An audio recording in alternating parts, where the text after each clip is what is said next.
최근 한예슬씨 관련으로 유튜브 세상이 소란스럽습니다. 재벌을 만났고 스포츠카를 선물 받았다 등등 사소한 가십거리에 불과하지만 워낙 톱스타분이다 보니 사람들의 관심이 집중되고 있는데요. 한예슬씨가 6월 9일 일자로 해명 방송을 하는 모습을 보니 저는 한예슬씨보다 그분이 만났던 남자분이 더 궁금해지더군요. 얼마나 실력이 있고 재산이 있으면 톱스타를 만났을까 하는 것이죠. 여자친구인 한예슬 씨에게 페라리를 사줬다는 소문이 돌았는데 한예슬 씨가 본인의 유튜브 방송에서 사실이라고 확인해 주기도 했습니다. 실적 좋은 중견기업의 오너이지만 그리 많은 것이 알려지지 않은 그 남자. DY홀딩스의 원진 부회장에 대한 몇 가지 사실에 대해 알아봤습니다. 원진 부회장은 동양엘리베이터 창업주 원종목 회장의 차남입니다.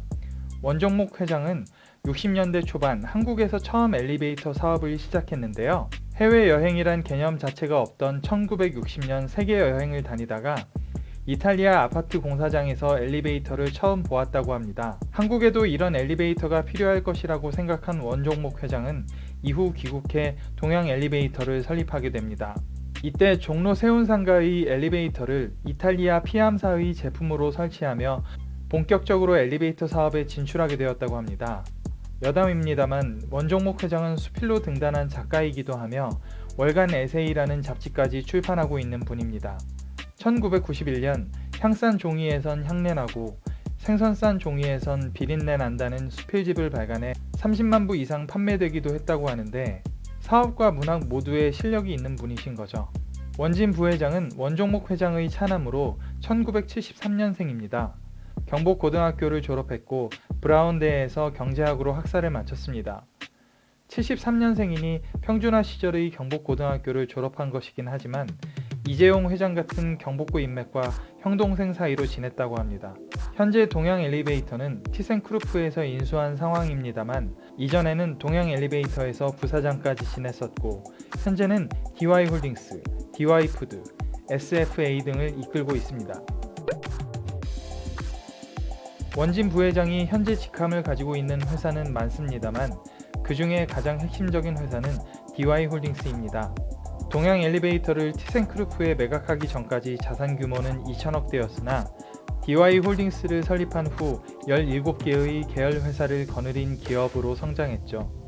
동양엘리베이터 시절만 해도 중소기업 정도에 머무르던 회사가 DY홀딩스 설립 후 현재 자산은 2조 원대라고 합니다. DY홀딩스의 가장 큰 계열 회사는 SFA입니다.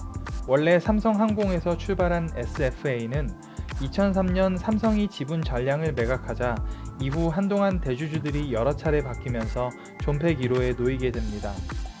승부수를 띄운 것은 2010년으로 당시 DY홀딩스에서 지분을 인수하게 됩니다.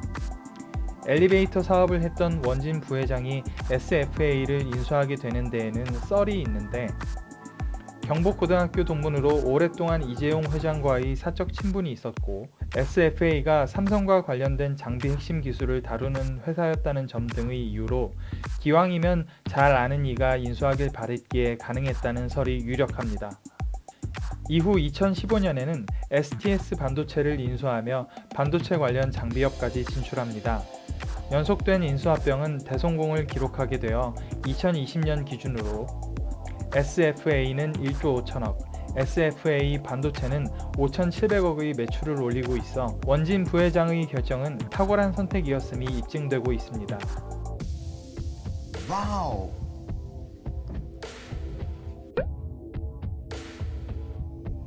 원진 부회장은 요식업에도 진출한 상태입니다. 사실 SFA와 비교했을 때 요식업은 비중이라고 이야기할 것도 없는 수준이죠. 그런데 이 레스토랑은 미식가들 사이에 명성을 떨치고 있는 곳입니다. 신세계 정용진 부회장이 야심차게 진행한 사업 중 하나를 꼽을 때 청담동에 위치한 분더샵을 이야기하지 않을 수 없습니다. 분더샵은 신세계 그룹이 한국 최고의 명품 편집샵을 표방하며 출점한 곳인데요. 이 분더샵 6층에는 박경재 셰프의 스시 코지마가 있습니다.